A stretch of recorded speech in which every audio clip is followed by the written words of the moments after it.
Hoje não é mais um domingo comum, até porque nós sabemos que Deus é Deus do de repente, então provavelmente esse domingo será diferente para muitas pessoas aqui. Mas nós temos uma data hoje sendo celebrada, uma data sendo comemorada, e essa data ela está no calendário cristão. Quem aqui sabe que dia que é hoje? Amém. Alguns aqui já sabem que. Então hoje nós estamos relembrando o Pentecostes, o batismo com o Pentecostes. E essa semana eu comentando com um irmão, eu fiquei muito triste com uma coisa que eu ouvi, né? Porque eu falei com ele, falei assim, olha, domingo a gente vai relembrar, né, celebrar o Pentecostes. Eu falei, eu estou pensando em falar, né, lá na igreja sobre isso, para a gente trazer a memória, né, sobre o que é o batismo com o Espírito Santo, a descida do Espírito. Aí a pessoa falou assim para mim, falou assim, mas você não pode falar, por exemplo, nas redes sociais ou colocar no banner que vocês vão celebrar o dia do Pentecostes. Eu falei, ué, por quê? Ele falou, não, porque você é um pastor evangélico e essa data está no calendário católico. Eu falei, Jesus, eu preciso voltar rápido. Irmão, nessa altura do campeonato, 2024, anos depois, nós ainda estamos vivendo uma religiosidade maligna. Nós ainda estamos vivendo com uma cabeça de fariseu. Como assim o Pentecostes é uma data do calendário católico? É também. Porque os nossos irmãos do catolicismo, eles são cristãos. Mas o batismo do Pentecostes não é uma data exclusiva de uma pseudo-religião. O batismo com o Pentecostes foi o derramar de um espírito de entendimento sobre nós. Foi o batismo de o derramar de uma consciência sobre as pessoas que agora já tinham visto e vivido com o testemunho do céu chamado Cristo Jesus e que agora não tinham mais desculpa. O batismo com o Espírito Santo não foi um abracadabra de Deus para você ter tudo que você queria, mas foi um derramar da graça de Deus para você não ter dúvida de quem você é. E a gente ainda depara com umas coisas assim, fala, como assim, irmão? Como assim? Então agora tem data para uma religião, data para outra. Tudo que é referente a Cristo Jesus, tudo que é referente ao Filho de Deus, também se refere a nós, porque nós somos a mesma natureza, irmão. Amém, irmão? Amém. Ontem eu estava ouvindo o pastor Paulo Júnior falar, e ele falou o seguinte: a igreja faz uma separação entre os momentos espirituais e os momentos carnais. A gente vem no culto domingo, aqui eu tenho que ser espiritual, aí sai lá fora, não, agora eu já não estou no compromisso, então agora eu posso viver o processo da carne. Irmão, quem te falou que tem essa separação? Você sabe o que é o Evangelho? Como o pastor Paulo Júnior falou lá, o Evangelho é a substância do qual nós somos criados. Então em qualquer oportunidade que você tiver nessa vida, pregue, viva e seja o Evangelho.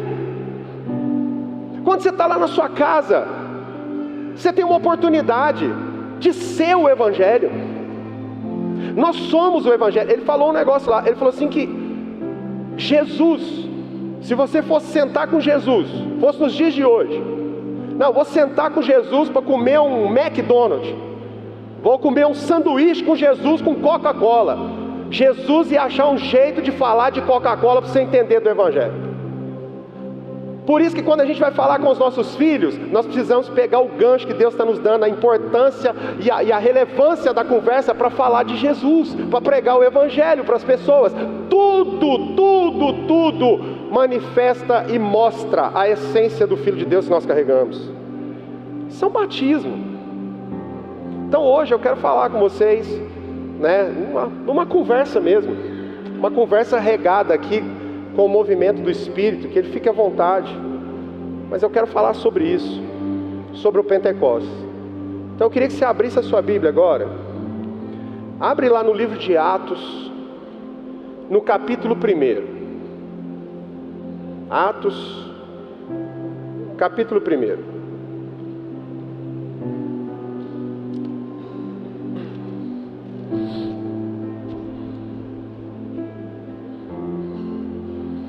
Atos, capítulo 1.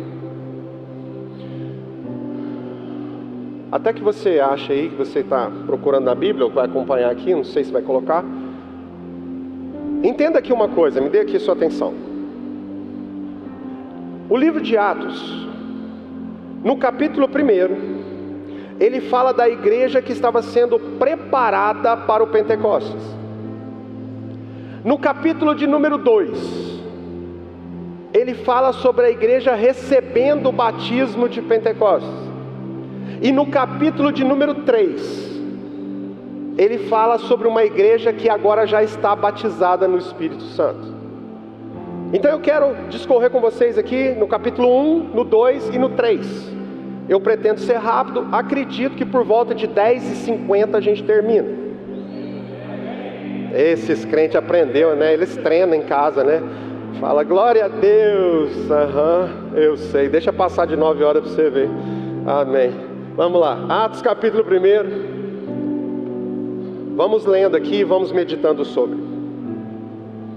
Diz assim: no primeiro relato, ó Teófilo, no primeiro relato, ó Teófilo, escrevi acerca de tudo quanto nosso Senhor Jesus Cristo começou a fazer e a... Irmão, então entenda aqui a primeira coisa. Mantenha sua Bíblia aberta, se você tiver. Mantenha o texto aqui. Jesus já tinha morrido na cruz e já tinha ressuscitado. Aqui nós estamos falando de Jesus ressurreto. Não estamos falando mais de Jesus o homem, mas agora de Jesus Espírito. Jesus o Deus Espírito. Jesus tinha acabado de ressuscitar. Então Jesus aparece para os seus discípulos. E aqui o relato é de que a primeira coisa que Jesus fez foi que ele começou a fazer algumas coisas, mas ele começou a ensinar. E eu fiquei pensando nisso. Jesus, quando foi crucificado, Jesus foi humilhado, irmãos. Jesus foi alvo de dúvida. As pessoas duvidavam que ele era Deus, duvidavam que ele tinha poder. As pessoas duvidavam que ele era o Filho de Deus. Tanto é que eles crucificaram ele, bateram nele, ele foi açoitado, ele sangrou no madeiro. E quando Jesus ressuscita, imagina se é nós. Você já pensou nisso, Zé Neto? Já pensou, Saulo? Você sofreu a humilhação da história. Aí você ressuscita cheio de glória e poder. Aí você lembra do Herodes. Você lembra do Pilatos. Você lembra do sacerdote que mandou te crucificar. O que você acha que nós ia fazer, irmão? Fala a verdade. Você não ia nem andando lá, você ia voando assim, uns 2 metros de altura. Você saía voando assim, chegava lá, batia lá na casa do Herodes. Falava assim, sai daí, ó, sem vergonha. Vem cá para você conversar comigo aqui, porque ó, o que você fez comigo, que você duvidou. Agora você está enrolado, cara, que agora você está falando com Deus ressurreto. Ia chegar na cara daquele povo tudo lá, que falou assim que ele não era filho de Deus. Ia chegar lá, chamar os anjos, falar assim, vem cá, gente, toca as trombetas aqui só para eles ficar surdos, só para mim entender, para eles entenderem com quem que é que eles estavam falando. Isso é a nossa natureza, que acha que precisa de poder para mostrar quem é. Jesus nunca precisou de poder para mostrar quem ele era. Jesus mostrava só a sua natureza. Jesus ressurreto não foi mostrar poder para o povo. Jesus ressurreto foi para a mesa ensinar. Deixa eu te falar uma coisa, querido. Sabe qual que é a igreja que está sendo preparada para receber um batismo do Pentecostes? É uma igreja que está sendo ensinada. É uma igreja que quer aprender fundamento. É uma igreja que quer conhecer a natureza e não somente o poder de Deus. Por isso, uma igreja quando está sendo preparada para um batismo de Espírito Santo, não é a igreja que está vivendo a empolgação dos milagres, mas é uma igreja que está buscando conhecer Cristo Jesus na palavra, com uma fome insaciável pela Bíblia. Deixa eu te falar uma coisa, querido. Gaste o tempo que você tem conhecendo quem é o Deus desse livro aqui. Jesus sentou e foi ensinar. Uma semana antes do batismo, do Pentecostes, Jesus estava, vou ler para você aqui para você entender, no capítulo 1, no verso de número 4, diz assim: quando comia pão com eles, certa ocasião, enquanto comia com eles, aonde que Jesus ressurreto estava? Comendo. Quer preparar um batismo de Pentecostes para sua família? Quer preparar um batismo de Pentecostes para sua vida? Para você ser cheio do Espírito Santo? Começa a comprar uns pão de queijo, umas broas, chamar os amigos para ir para sua casa, sentar na mesa e manifestar a natureza de Deus. Começa a chamar os seus irmãos para participar mais das mesas da sua vida. Começa a repartir mais, começa a conversar mais, começa a olhar nos olhos, porque a gente conhece a natureza de Cristo, é na comunhão dos irmãos. Igreja que não tem comunhão é só um encontro religioso, mas uma igreja que entendeu a comunhão, ela é uma família. Então Jesus estava preparando uma igreja, ele foi preparar na mesa. Ele foi preparar na mesa, ensinando. Enquanto ele estava ensinando, no verso de número 6, no verso de número 6, aconteceu algo. Preste bastante atenção aqui. Tayane, se conseguir fazer só um pad, tá?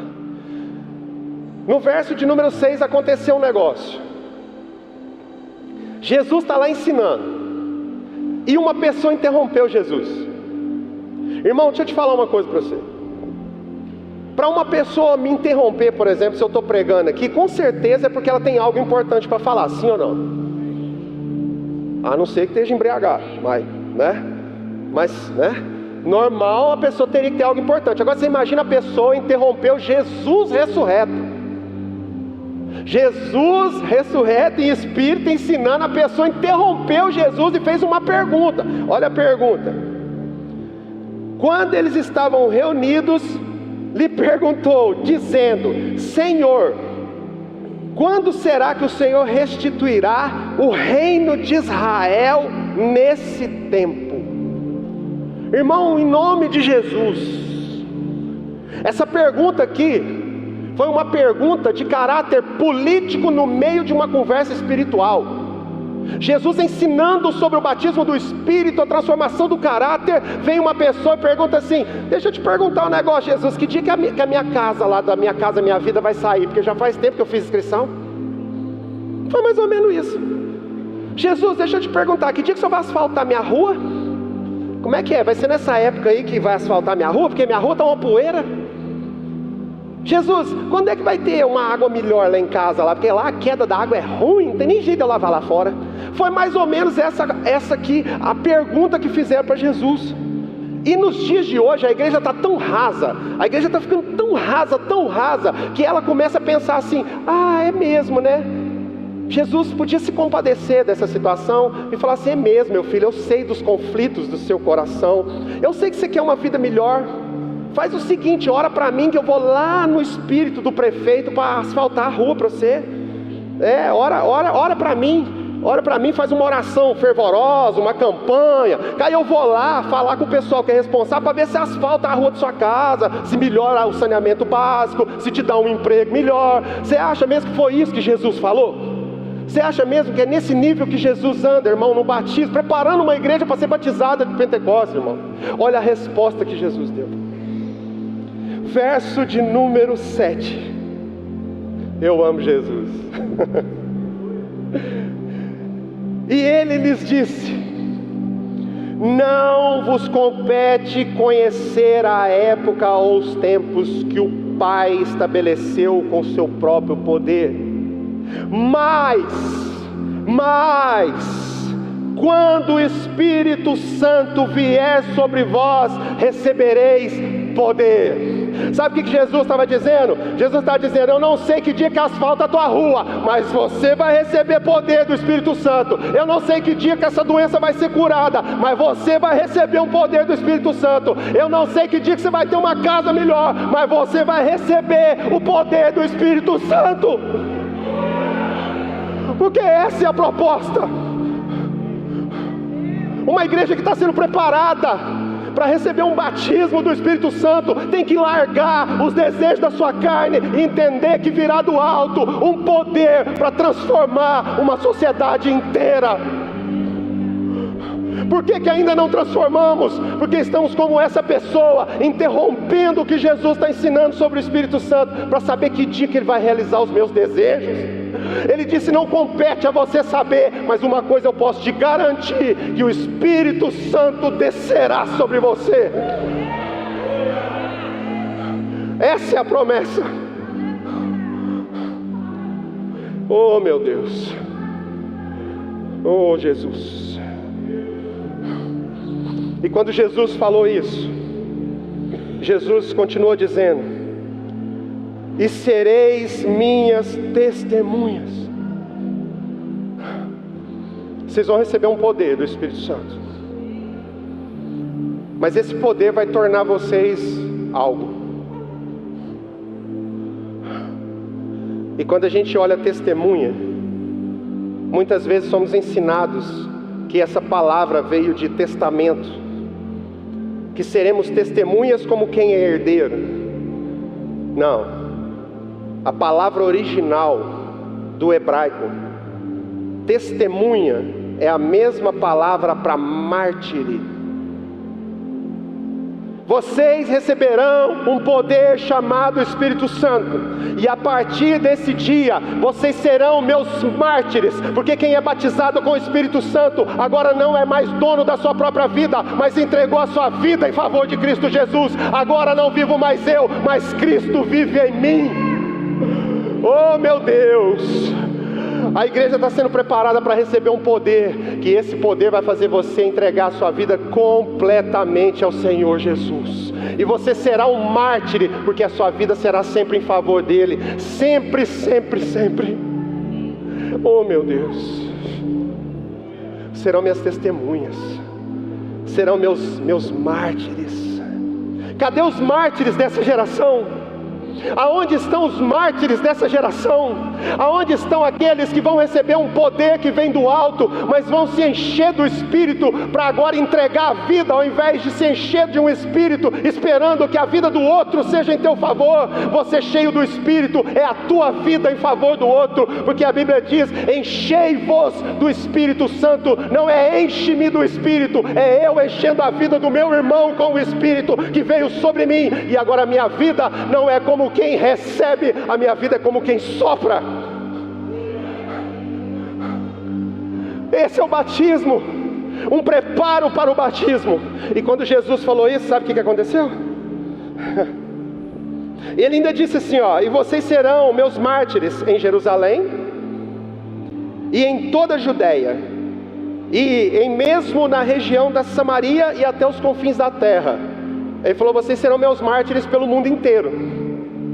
Sabe o que aconteceu, irmão? Sabe o que aconteceu? O que muitas vezes está acontecendo com as igrejas, o que muitas vezes está acontecendo com a gente aqui. Tinham 500 pessoas nesse dia, 500 pessoas. Sabe quantas pessoas sobraram depois desse discurso de Jesus? 120. Porque todas as vezes que você é confrontado na sua mente, é para revelar o seu coração. Todas as vezes que Jesus batia na mente, era para revelar o coração. Quando Jesus bateu na mente desse povo, que estava esperando que ele fosse aquele que fosse resolver a situação, asfaltando a rua, dando a casa, dando presente, curando, que eles viram, e ele disse: não, você receberá um poder para ser meu mártir. 380 pessoas foram embora e abandonaram a igreja de Cristo na primeira reunião de Cristo. Por isso, querido, não se assuste com pessoas que vêm e vão embora. Não se assuste com pessoas que nunca firmam em lugar nenhum, porque não estão procurando um batismo com o Espírito Santo, estão procurando um favor de Deus. Deixa eu te falar uma coisa, querido, nos últimos dias, Deus não virá para fazer favor, Deus virá para batizar a sua igreja com o Espírito Santo. Por isso, aqueles que vêm e vão, não tem problema, porque os 120 que sobrarem farão barulho para uma cidade inteira ouvir. Não se preocupe com isso. Sobrou 120. Então a igreja que Jesus está preparando para o batismo já deu uma peneirada na primeira rodada. E aí então nós vamos agora para o capítulo de número 2. Capítulo de número 2, a partir do verso 1. Vamos ver que agora a igreja que recebe o batismo do Espírito Santo.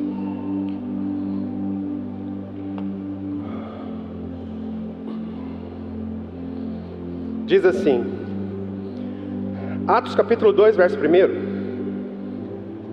Quando se cumpriram os dias de Pentecostes, enquanto estavam reunidos todos juntos, todos num só lugar. Quando foi que Deus derramou do Espírito? Quando estavam todos reunidos no mesmo lugar.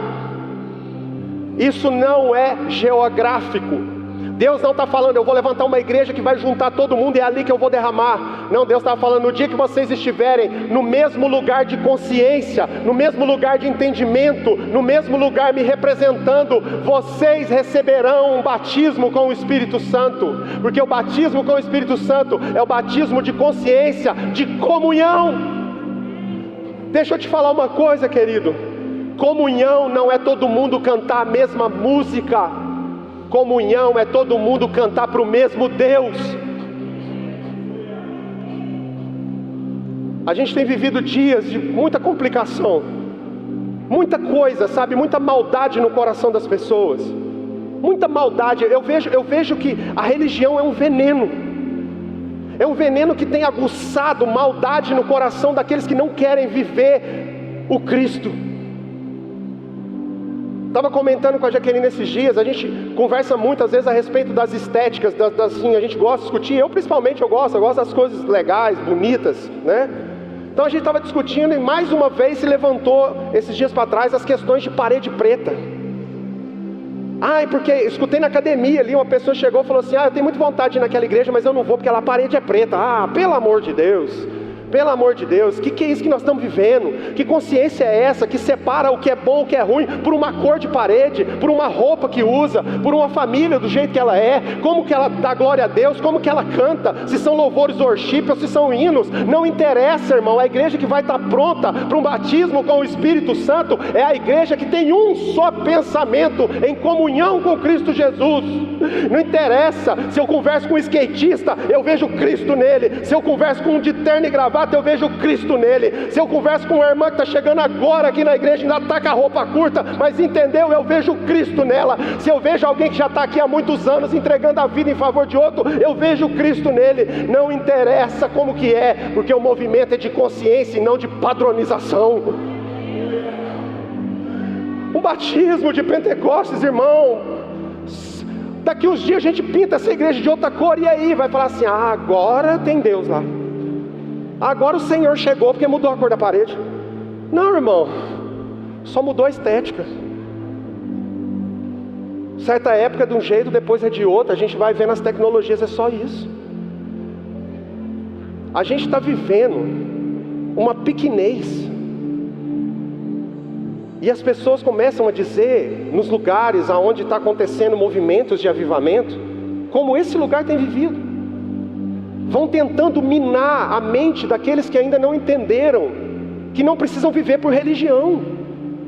Eu te falo para você que hoje, categoricamente, talvez a metade dessa cidade tem vontade de estar aqui, mas não está, porque tem uma minoria de gente falando que não é verdade. Então eu queria que vocês fizessem um favor, sejam testemunhas de Cristo, para que não haja dúvida sobre o Deus que nós celebramos e vivemos. Porque nunca vai ser a cor da igreja, o tipo da luz, não interessa. Mas sempre vai ser porque nós temos o mesmo pensamento, porque nós vivemos no mesmo lugar chamado Cristo Jesus. Quando eles estavam reunidos no mesmo lugar, aí o verso 2 diz: subitamente veio do céu um estrondo semelhante ao de um vento forte, o qual encheu toda a casa onde se encontravam. E lhes apareceram línguas repartidas como que de fogo sobre as suas cabeças, e todos foram cheios do Espírito Santo. Todos foram cheios do Espírito Santo e começaram a falar em diversos idiomas, conforme o que o Espírito lhes dava que falasse. Então foram cheios do Espírito Santo, foram cheios do Espírito Santo, foram cheios do Espírito Santo. Aqui não é mais uma igreja sendo preparada, aqui é uma igreja que já está cheia. Uma igreja que foi cheia do Espírito Santo. E uma igreja que foi cheia do Espírito Santo, aí começa a trajetória. A igreja que foi cheia do Espírito Santo. Vamos lá, Atos capítulo 3, verso de número 1. Atos capítulo 3, verso 1. Sucedeu que enquanto Pedro e João subiam juntos ao templo, a hora da oração, que era às 3 da tarde. Sucedeu que enquanto dois homens, Pedro e João, dois pastores agora, dois apóstolos agora, dois homens batizados com o Espírito Santo, subiam como para o templo? Diga comigo, junto. Junto, porque quem vive em comunhão vive junto. Subiam juntos para o templo. E agora preste atenção, a hora era 9, 3 horas da tarde, uma hora importante da oração dos judeus. Mas agora vamos pensar sobre a circunstância. Essa mesma igreja que estava se reunindo às 3 horas da tarde para fazer oração, era a mesma igreja que tinha crucificado Jesus. Você já parou para pensar nisso? Essa igreja que estava se reunindo lá e que Pedro e João estavam indo para lá, era a igreja que tinha acabado de matar o Filho de Deus numa cruz, que tinha negado o Filho de Deus, que tinha duvidado do Filho de Deus. Ou seja, era uma igreja problemática. Repita comigo, uma igreja problemática, como sempre foi. Era uma igreja que tinha gente lá que Pedro e João não gostavam, porque eram pessoas que tinham feito mal a Jesus Cristo. Eram pessoas que tinham agido de forma maldosa com Jesus Cristo. Então eles não gostavam do que eles tinham feito. Mas aonde eles estavam indo, irmãos? Aonde eles estavam indo? Diga para mim, aonde eles estavam indo? Eles estavam indo para o templo, porque deixa eu dizer uma coisa para você, igreja sempre teve crise, igreja sempre tem gente que pensa diferente, igreja sempre tem gente que nem conhece a Cristo, mas a gente não abre mão da comunhão, porque quem está cheio do Espírito Santo sempre se preocupa em encontrar com os irmãos, seja na situação que for.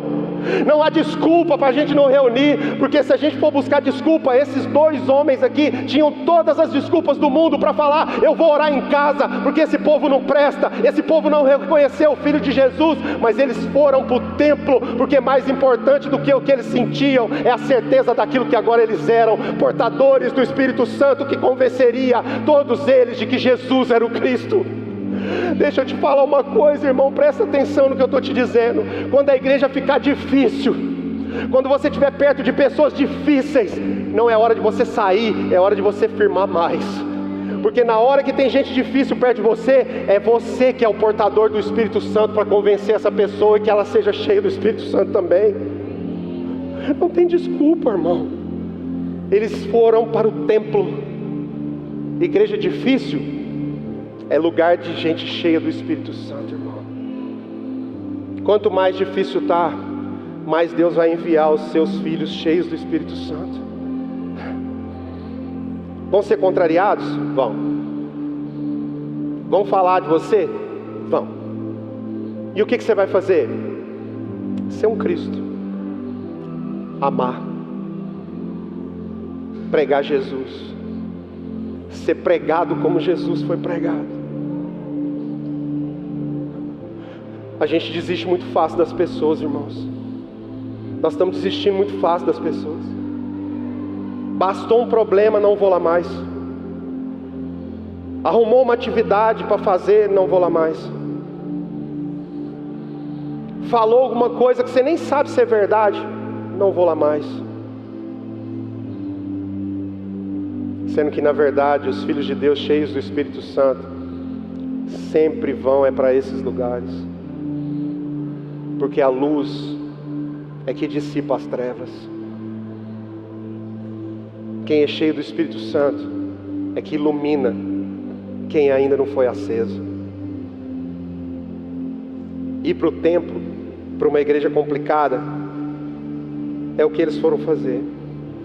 E no verso de número 2: eis que um homem coxo, desde o ventre da sua mãe, era carregado por alguns homens que tinham costume de trazê-lo e pô-lo à porta do templo, que se chamava Formosa, para que pedisse esmola aos discípulos que entravam no templo. Nesse dia, no dia em que João e Pedro estavam indo para a igreja, era mais um dia comum na vida de um homem aleijado. Era mais um dia que um paralítico ia ser colocado na porta do templo para pedir esmola. Ele acordou de manhã, alguém pegou ele, levou para a porta, colocou lá e falou assim: fica pedindo esmola. E ele estava fazendo o que ele sempre fazia todo dia. Mas mal sabia ele que aquele dia Deus tinha marcado com ele um encontro com a igreja cheia do Espírito Santo. Sabe o que os coxos e os paralíticos estão precisando? Não é de uma esmola, mas é de um encontro com os filhos de Deus cheios do Espírito Santo. Colocaram na porta da igreja: vai pedir esmola. E ele fez o quê? Continuou pedindo esmola. Todo mundo que passava, ele falava: me dá uma esmola. Todo mundo que passava, ele, cabeça baixa, me dá uma esmola. Porque era rotina. Sabe qual que era a rotina na cabeça desse homem? Templo, oração, esmola. Templo, oração, esmola. Igualzinho nós estamos vivendo nos dias de hoje, como quem não recebeu o Espírito Santo. Vou para a igreja, faço uma oração, recebo uma esmola de Deus. Vou para a igreja, faço uma oração, recebo uma esmola de Deus. Deixa eu te falar uma coisa, querido: existe uma igreja que já está cheia do Espírito Santo, que vai mudar a ordem dessas coisas. Não será mais templo, oração, esmola. Será templo, oração, nova vida, restauração, vida de novo. Levanta e anda, sai do teu lugar. É essa a igreja que nós vamos encontrar. Essa igreja já existe. E talvez a gente não está vendo, sabe por quê? Porque nós estamos de cabeça baixa, pedindo esmola, sentado na porta, como quem precisa de esmola. Mas Deus está enviando uma igreja cheia, batizada com o Espírito Santo, que vai chegar nos lugares e vai fazer como está escrito no verso de número 3: fitando os olhos nele, Pedro e João, que entravam no templo, e ele lhes pediu que lhe desse uma esmola. No verso de número 4: então, fitando os olhos nele, vendo ele, Simão e João lhe disseram: olhe para nós. Deixa eu te dizer uma coisa: antes do batismo com o Espírito Santo, Pedro e João iam do mesmo jeito para a oração da tarde, porque os judeus iam. Com certeza eles passaram por esse e por vários outros mendigos na porta das igrejas pedindo esmola, e não aconteceu nada, porque eles não viram o mendigo. Mas dessa vez algo mudou, algo foi diferente, porque eles passaram e agora eles viram o mendigo. O que vocês acham que aconteceu de diferente? Por que dessa vez foi diferente? Porque a Bíblia diz em Atos, no capítulo 1, depois você volta lá e vê, que quando Jesus terminou de dar as orientações, a Bíblia diz que então Jesus subiu aos céus, e a Bíblia diz que os discípulos fitaram os olhos em Jesus, ou seja, começaram a olhar para Jesus. Então quem olha para Jesus, agora vê Jesus entrando dentro dele, na vida dele. Então seus olhos agora não são mais os olhos de quem não viu Jesus, mas vendo Jesus, eu começo a perceber os meus irmãos.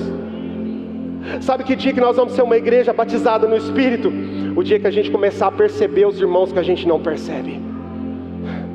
Essa semana, irmãos, aconteceu, entre tantas tragédias nessa cidade, aconteceu mais uma. Um menino da idade da minha filha cometeu suicídio. 15 anos. 15 anos. Pergunta para mim qual que é a religião dele. Evangélica. O motivo pelo qual as pessoas estão dizendo, e eu creio que seja verdade, que ele cometeu suicídio, foi porque ele sofreu uma pressão religiosa.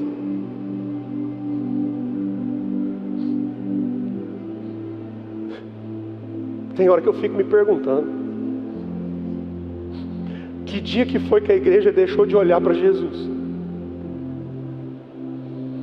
Que dia que nós estamos deixando de olhar para Jesus, meus irmãos? Porque alguém que olha para Jesus não olha com olhos religiosos para ninguém.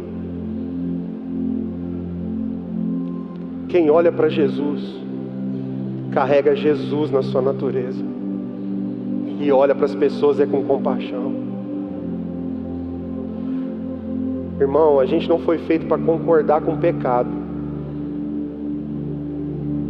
principalmente os nossos, né? Mas nós não somos juízes sobre a vida de ninguém. Por falta de olhar de compaixão, por falta de gente cheia do Espírito Santo que olhou para Jesus, tem muitos meninos como esse cometendo suicídio do mesmo jeito. E um coleguinha dele, que enfrenta o mesmo problema que ele enfrentava, fez uma declaração na rede social. A minha filha me contou. O coleguinha dele, que enfrenta o mesmo problema que o menino enfrentava, foi lá e escreveu o seguinte: eu sempre vou lembrar de você adorando a Deus. Como que uma igreja não percebe que alguém está passando por problema, mas é um adorador? Como que a gente não percebe dentro de casa que os nossos filhos podem estar enfrentando tempestades enormes, mas eles ainda são adoradores? Porque falta a gente olhar para Jesus. Porque quando eu olho para Jesus, aquilo que eu não via, agora eu passo a ver. Nós precisamos de um batismo para curar nossa cegueira espiritual. A primeira coisa que o Espírito Santo faz na vida de uma pessoa é abrir os olhos. Abre os seus olhos. O que nós estamos fazendo, irmãos? O que nós estamos fazendo? Nós estamos separando pessoas no momento da ceia. Nós estamos separando as pessoas no momento onde Cristo vai ser revelado, na ceia.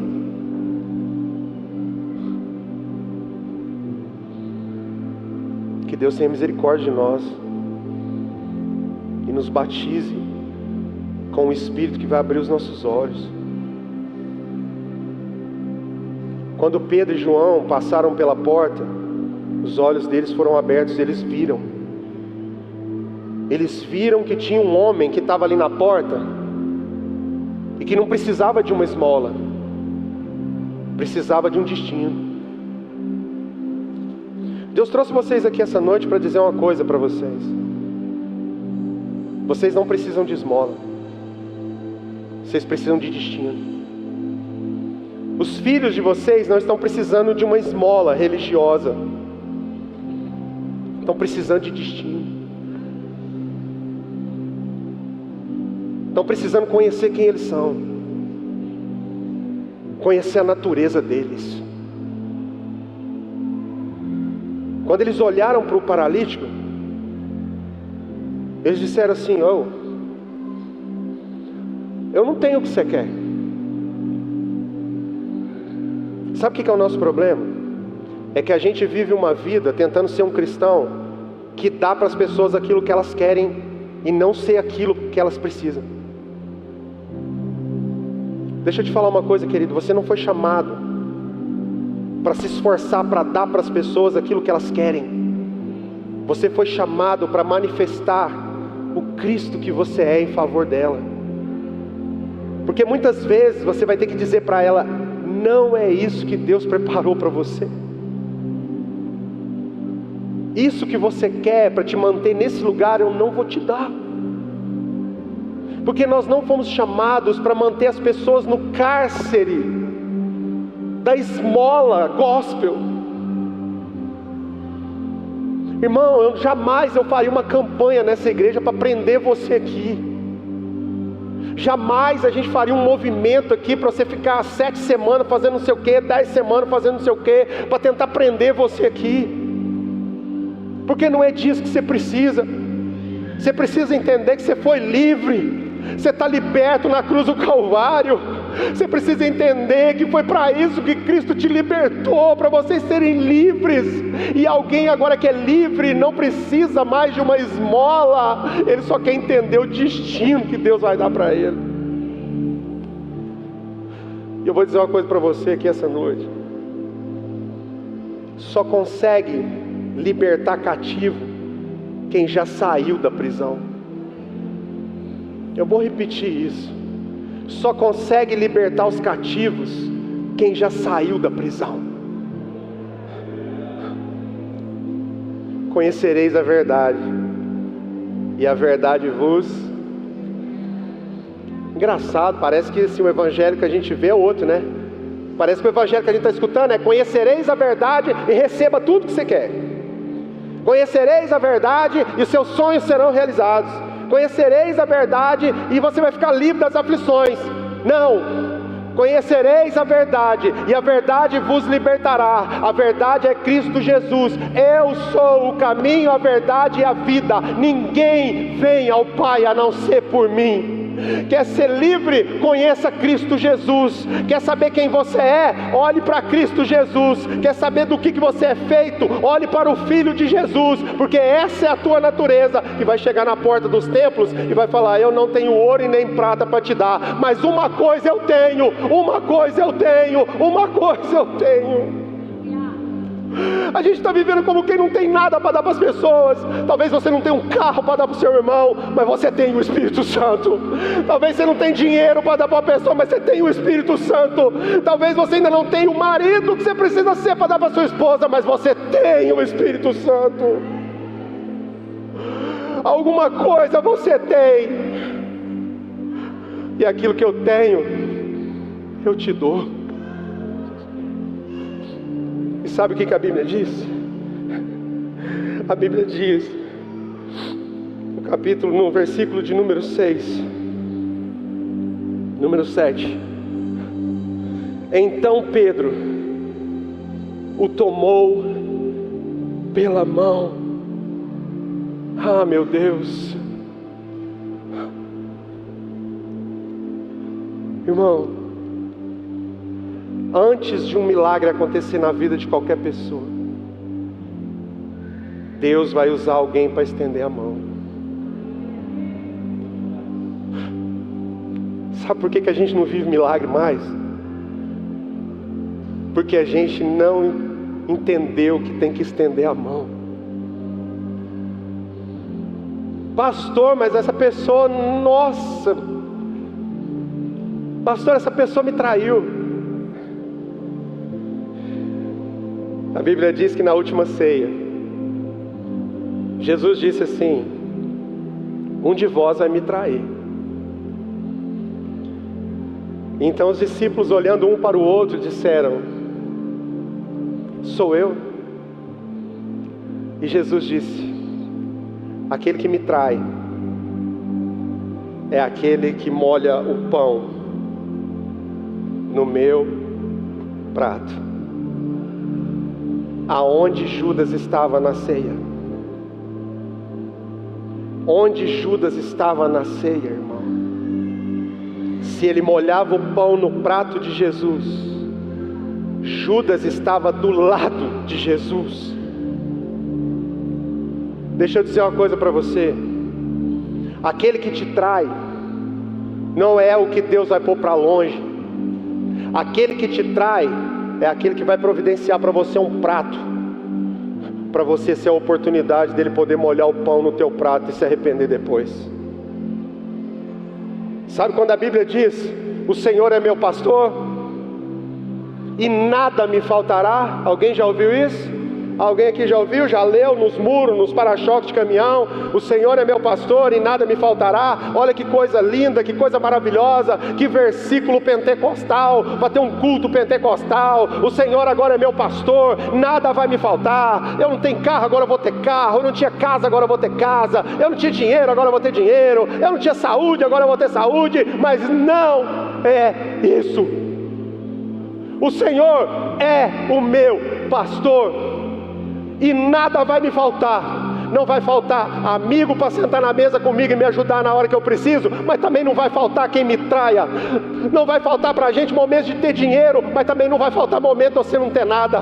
Não vai faltar para a gente momento de você ter saúde demais, mas também não vai faltar momento de você precisar muito de ter uma saúde de volta, porque nada vai te faltar para você chegar no final da caminhada e falar: nada me faltou, eu sou inteiro em Cristo Jesus.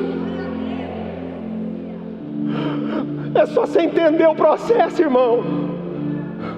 Pedro olhou para o homem lá, estendeu a mão, falou assim: pega na minha mão, cara. E sabe o que ele fez? Puxou ele, tirou ele do lugar que ele estava, tirou ele da inércia, tirou ele da religião, tirou ele da esmola, tirou ele da cabeça pequena, tirou ele da rasura, colocou ele de pé e falou assim: eu tenho uma coisa para te dar, eu tenho destino para te dar. Sai desse lugar, fica de pé. Você precisa, não é de esmola, você precisa caminhar, você precisa ver as coisas do jeito diferente, você precisa viver uma nova vida. É isso que eu tenho para te dar, porque agora eu estou cheio do Espírito Santo. Irmão, quantas pessoas você está pegando pela mão? Quantas pessoas você está puxando ela para ela ficar de pé? E sabe o que aconteceu? A Bíblia diz que o homem se firmou nos seus pés. Tem gente que não está caminhando mais, e não é de paralisia não, é na vida. Não é porque ele não dá conta, é porque ele não acredita mais. É porque colocaram na cabeça dele que se ele viver de esmola tá bom. Deixa eu te falar uma coisa, querido. Tem gente que acha que vir na igreja e receber uma oração do pastor para Deus aliviar uma dor de cabeça é um grande movimento de Deus. Não. Deus faz isso porque Ele te ama. Mas vir na igreja não é vir aqui para receber uma oraçãozinha no final do culto somente. Porque a mesma pessoa que está aqui, a gente põe a mão na cabeça dela e talvez ela é curada de uma enxaqueca, ou sei lá, é curada às vezes de uma doença até mais grave. É a mesma pessoa que Deus sabe que ela sendo batizada com o Espírito Santo, ela não só vai orar por outras pessoas, como ela pode tocar a vida de uma nação inteira, ela pode tocar a vida de povos ao redor do mundo, ela pode ser um portador do Evangelho aonde ela estiver, porque isso é um batismo com o Espírito Santo. Por isso, meu querido, os planos de Deus para você são muito maiores. Os sonhos de Deus são muito mais altos do que somente uma esmola. Levanta e fica de pé. E no verso de número 8, a Bíblia diz que ele deu um salto e se pôs de pé e andou e entrou no templo. Eu vou dizer uma coisa para você que entrou aqui essa noite. Talvez tem muito tempo que Deus está falando para você, levanta e anda. Tem muito tempo que Deus está sussurrando no seu ouvido, levanta e anda nessa família, levanta e anda nesse casamento, levanta e anda nessa relação com seus filhos, levanta e anda nessa vida que você está levando. Deus está falando isso há muito tempo. Sabe o que está faltando? Você ficar de pé e dar um salto. Está faltando você tomar a iniciativa e ficar de pé e dar um salto. Tem gente que está a vida inteira, Deus só está esperando você se colocar de pé e dar um salto. Deus só está esperando você entender que alguém está te puxando desse lugar como uma igreja cheia do Espírito Santo, para que você agora fique de pé e que você possa dar um salto e entre para a comunhão do Espírito Santo. Essa noite acho que Deus chamou vocês aqui, inclusive eu, para dizer uma coisa. Ao entrarem para o templo, só não façam como esse homem aqui fez. O texto diz que quando ele entrou, pulando e saltando, porque eu não sei se você sabe, mas o seu testemunho a partir de hoje vai chamar a atenção de muita gente. Eu queria que tivesse um de fé aqui. Só um. O seu testemunho a partir de hoje vai chamar a atenção de muita gente. Esse homem era paralítico de nascença. Todo mundo via ele na porta do templo. Todo mundo.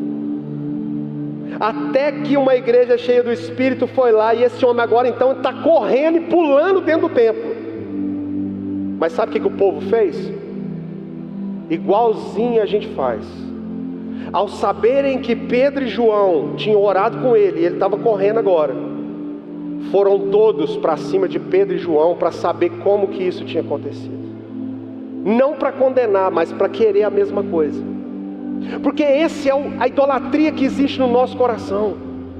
A idolatria de que quando acontece alguma coisa, parece que somente agora só vai acontecer com aquela determinada pessoa que orou, que falou, que pregou. Então agora ele é o curador de câncer, é o que ressuscita morto, é a campanha da onde Deus está. Se botar a mão vai ser curado, se passar o lenço vai ser curado. Todo mundo achou que Pedro e João agora eram aqueles que iam fazer milagres no templo inteiro. Então chegaram até Pedro, e Pedro falou assim: pode parar.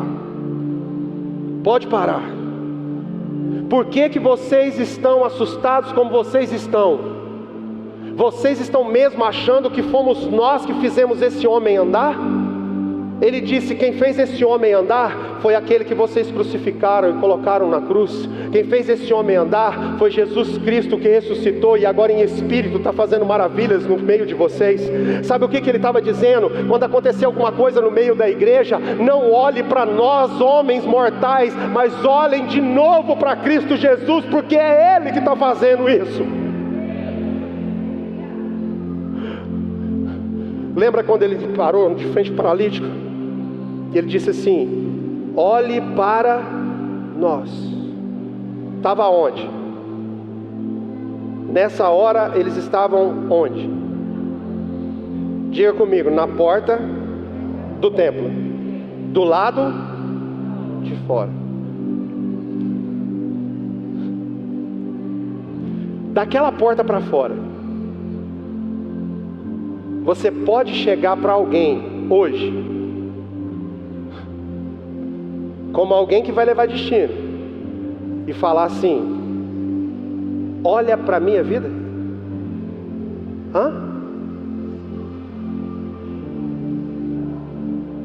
Você tem essa autoridade de falar assim: olha para mim. Sabe o que é o problema da igreja? O problema da igreja é que a gente aprendeu um discurso religioso e a gente fala assim: não olha para mim, olha para Jesus. Não, deixa eu te falar, da porta para fora, quem são os mártires? Quem são os mártires? Quem foi batizado com o Espírito Santo? Então agora vai olhar para quem? Vai olhar para nós. Olhe para nós. Porque o que vai fazer muito paralítico andar não é um poder de cura milagrosa, é a sua vida. Sabe o que vai fazer um casamento que está falindo se restaurar? O testemunho do seu. Sabe o que vai fazer um filho voltar para casa? A maneira com que você trata o seu filho. Sabe o que vai fazer uma pessoa querer estar aqui num dia de domingo como vocês estão? A sua vida. Por isso um batismo de Pentecostes nunca foi para ficar trancado. O batismo do Pentecostes é para testemunhar para a cidade inteira. Por isso hoje, nesse batismo do Pentecostes que nós estamos celebrando aqui, a minha oração final não é para que você seja agraciado com prodígios e maravilhas de um poder, porque isso Deus faz por Ele mesmo. A minha oração é para que vocês saiam daqui essa noite e possam começar a andar por essa cidade, encontrando os paralíticos, os coxos, as prostitutas, os ladrões, os traficantes. Que você possa encontrar os ateus, que você possa encontrar aqueles que estão cultuando a Satanás, que você possa encontrar nas escolas os meninos perdidos, que você possa encontrar todo tipo de coisa difícil, e que ao encontrar com isso, seus olhos sejam abertos, e que você perceba eles, mas que você tenha autoridade de falar para eles: quer mudar de vida? Olha para a minha vida. Olha para a minha vida. Porque um dia eu fui como você. Porque um dia eu já fui cobrador de impostos. Porque um dia eu duvidei. Porque um dia eu já quis arrancar a cabeça de alguém. Porque eu já te neguei. Eu já neguei Jesus. Mas teve um dia que eu permaneci. Teve um dia que muita gente começou a ir embora, procurando lugares aonde agraciava o seu ego, procurando lugares para satisfazer suas vontades, mas eu resolvi permanecer. E porque eu permaneci no mesmo pensamento e no mesmo espírito, um dia desceu sobre nós um Espírito Santo, e desceu como línguas de fogo sobre a minha cabeça, batizando o meu entendimento, purificando os meus pensamentos. Então agora eu entendi que eu não sou mais aquele que deseja matar, eu não sou aquele que nega Jesus mais, eu não sou aquele que desanima da caminhada. Eu recebi um batismo, e a partir daquele dia, batizado pelo Espírito Santo, a minha vida mudou. A minha vida mudou. Eu que tentava matar as pessoas, hoje eu sou pai de família. Eu que era alcoólatra, hoje eu estou trazendo meus netos para a igreja. Eu que usava droga, hoje a minha família é uma família de honra. Eu que adulterava, hoje eu amo a minha esposa e tenho ela como prioridade. Eu recebi um batismo. Eu recebi um batismo que mudou o meu entendimento, e agora me deu autoridade como um poder que desceu do céu, porque agora eu sou um testemunho, eu sou um mártir, porque aquela velha vida, Deus matou ela no batismo com o Espírito Santo, e Ele me deu uma vida, só que essa vida agora não é minha, porque não vivo mais eu, mas é Cristo que vive em mim. E porque Ele vive em mim, então agora eu tenho autoridade de chegar em você que está nesse lugar onde eu estava e dizer: olha para a minha vida, olha para mim, porque eu aprendo de Cristo todo dia, porque eu sou imitador de Cristo. Sejam meus imitadores, como eu sou imitador de Cristo, diz o apóstolo Paulo. Sejam sim os imitadores de uma igreja, por favor, sejam sim os imitadores de uma igreja. Não interessa o nome que está escrito lá fora, não interessa se é presbiteriana, se é Sal da Terra, se é Assembleia, não interessa. Sejam imitadores sim de uma igreja, mas por favor, se certifiquem que essa igreja está imitando Cristo Jesus, porque a sua vida só vai fazer sentido o dia que você começar a entender que agora você tem autoridade para levantar coxos, aleijados, drogados, casamentos acabados, que você tem autoridade para isso, porque a sua vida é um testemunho. E quando disserem para você: a igreja está falida, diga para essa pessoa: o modelo de igreja religioso morreu lá na cruz do Calvário, vocês que ainda não entenderam. Porque no dia do Pentecostes nasceu a verdadeira igreja. No dia do batismo com o Espírito Santo nasceu a verdadeira igreja. Sabe qual foi a verdadeira? E nós já vamos encerrar. O texto diz, no capítulo de número 2, no verso 4 que nós lemos: e todos foram cheios do Espírito Santo e começaram a falar em diversos idiomas, conforme o Espírito lhes dava que falassem, e cada um entendia no seu próprio idioma. Sabe qual que é a verdadeira igreja cheia do Espírito Santo? É a igreja que não tem problema de estar junto com o irmão que congrega numa igreja da parede branca, e nem o irmão da parede branca está junto com o irmão que congrega na igreja da parede preta, e nem a irmã que resolveu viver uma vida mais recatada e usa uma saia comprida, viver com a irmã que não tem problema em usar uma calça jeans. É o irmão que usa terno e gravata porque acha que isso é uma honra ao Senhor.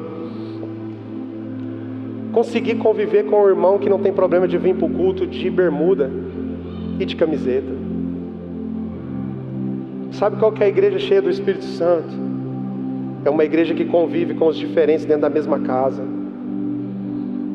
que senta na mesa e sabe que o outro é diferente, mas que não gasta os seus dias criticando a diferença, mas aprende a conhecer a diferença do outro. Eu vou te dar uma ideia. Eu aprendi isso essa semana, acho que eu vou fazer isso lá em casa. Eu acho, não vou fazer. Eu queria que você fizesse também. Amanhã, a hora que você for almoçar ou a jantar, o horário que você conseguir reunir toda a sua família, você faz lá, bota a mesa, põe a comida, põe os pratos. E na hora que vocês forem se servir, não sirvam vocês a vocês mesmos. Ao invés de eu servir o meu prato, eu vou colocar o prato da Jaqueline. Mas eu não vou colocar um prato para a Jaqueline do jeito que eu colocaria para mim. Eu vou ter que entender qual que é o gosto dela. Se o arroz é por baixo ou por cima do feijão. Se ela gosta de mais salada ou menos salada. Que tipo de carne que ela gosta. Se ela toma suco ou refrigerante. Porque isso é uma igreja cheia do Espírito Santo. É uma igreja que conhece o outro nas suas diferenças e serve ele na diferença que ele tem. E não tenta fazer ele virar o que você é, porque você completa ele e ele completa você. A única coisa que nos separa é o pecado, irmão. Mas as diferenças da vida nos unem.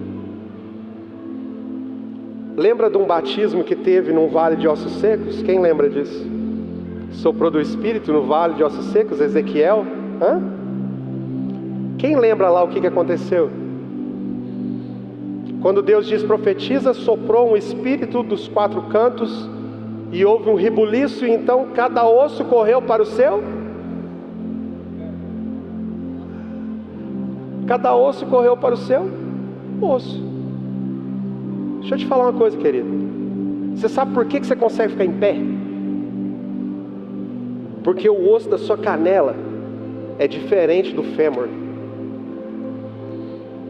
Porque se alguém colocar 2 ossos do fêmur em você, você não anda. Sabe por que você anda? Porque os diferentes conseguem ficar juntos. Porque cada um fala numa língua, mas a gente entende numa língua só.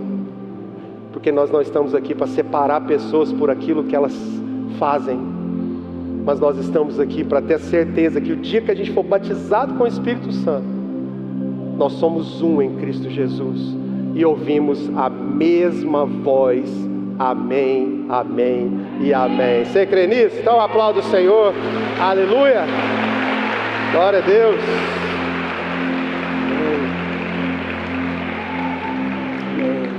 Fique de pé no seu lugar.